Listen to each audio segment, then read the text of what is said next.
We now come on to business of the day, to the 10-minute rule motion. I call Nigel Farage. Thank you, Deputy Speaker.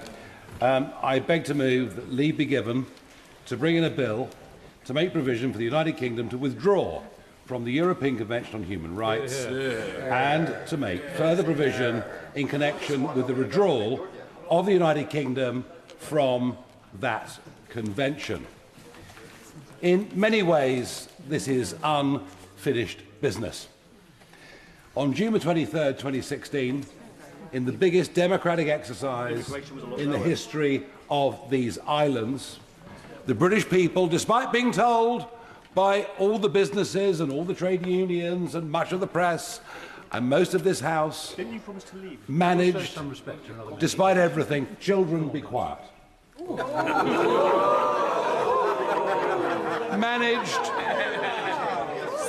managed. Order. I will be responsible for maintaining order in this chamber. Nigel Farage. Yes, Madam Deputy, I'm sure you will allow me the opportunity to continue to try and say something without such constant interventions, and I thank you for that.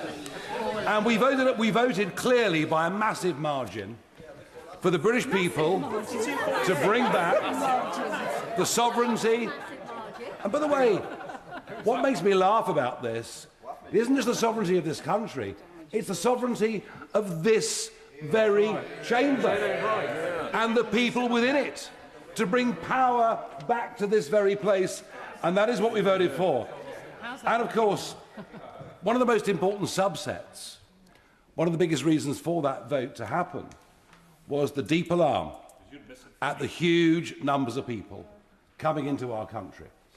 The fact that effectively we had open borders, making us poorer in every way. Now, of course, our membership of the European Council, of the European Convention, and then its writing into British law in 1998 kind of enshrined this, and it's what I think Tony Blair wanted us to do. Now, I believe that Brexit cannot be complete all the while we're subject to a foreign court and frankly, a piece of legislation brought in by the Blair government upon which judges can choose their own political interpretation. We are not sovereign all the while we are part of the ECHR, the European Council and its associated court. It's as simple as that. And do you wonder, it's marvellous to see the intellectual levels of debate in this place, it really is. Do you wonder that out in the country there is growing frustration? Order. Can I remind members that the honourable gentleman has a 10-minute rule bill in front of this House and should be listened to without interruption. Nigel Farage. Thank you, Madam Deputy Speaker. I was talking about fear growing in the country, anger growing in the country. I sense there's also a bit of that growing in this chamber as well. I do not believe that it is right that we should, when it comes to controlling our borders, when it comes to who should be able legally to live, work and settle in this country, or indeed who should not be allowed to stay in our country, for this to be under the remit, firstly, of judges in Strasbourg, who, by the way, are jurists, most of them not even legally qualified, and secondly, under the political control of judges in this country who now can make their own interpretation of what we've understood for many, many years to be British common law. This bill intends to restore the power of this Parliament, the power of all of you as MPs, to actually be in control of the things that really matter most to all of your voters, whether they supported you or not. This bill intends to return British common law and to bring back some ideas, rather than state-given rights, of birthrights, of liberty and freedom. These are things that over centuries served our country far better than any other nation in the European continent. This is about liberty, it's about freedom, it's about democratic control. And just think of this. Whatever election result there is, even if 650 of us wanted to change rules on who can come across the channel and who can stay, we could be overruled by a convention we signed up to in 1998. We could literally, don't shake your heads, we could literally be overruled. Literally be overruled. So this is about sovereignty. This is about sovereignty of the country. It's about sovereignty of our parliament. It's about our voters being able to choose the future course and direction of our own country. And that is why this matters. And let's just remind ourselves, very briefly, of some of the worst examples of where the ECHR takes away our democratic rights. To begin, and it's really interesting, isn't it? It was the last Conservative government who decided to put in place the Rwanda legislation. In theory, very good. It would act as a deterrent. Unless you support the criminal gangs, yes, it was a very good idea. A very good idea.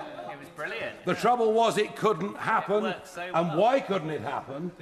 Well, because if you think about the Rwanda deportation flight in 2022, at 10 p.m. at night, a single judge in Strasbourg, one without any legal qualification, decided on the basis of Article 3, the flight could not take off. And we go on, of course, to horrendous stories, particularly under Article 8, the right to a family life. Well, whose family?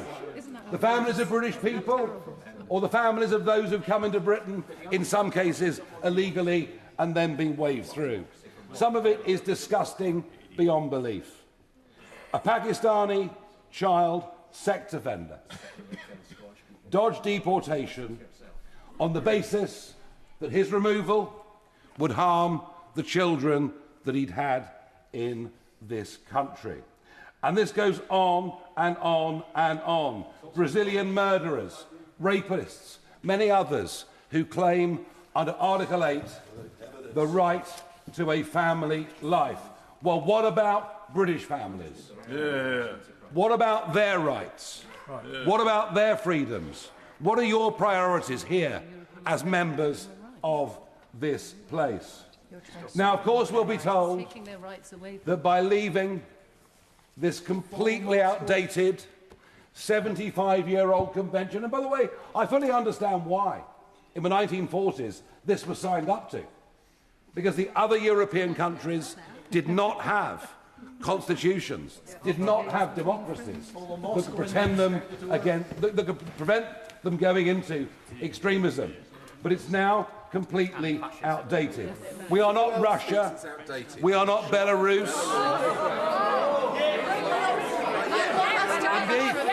Indeed, countries like New Zealand, Australia, Canada. Nobody in this room would say they're barbaric or backward countries. They defend freedoms. But I don't defend state-given human rights, because they can be taken away by the very state that has been given to them in the first place. I've never seen so many Liberal Democrats in all my life as I was in Mars.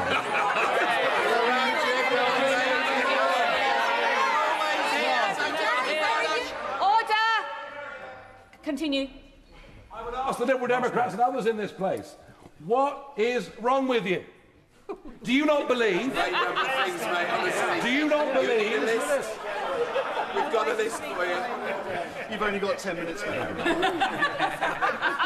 you not believe this country is good enough to make its own laws? Do you not believe that the country that since Magna Carta has developed the principle of common law, and with its faults perhaps been the best ever developed by civilization, do you not believe we're good enough to make these rules?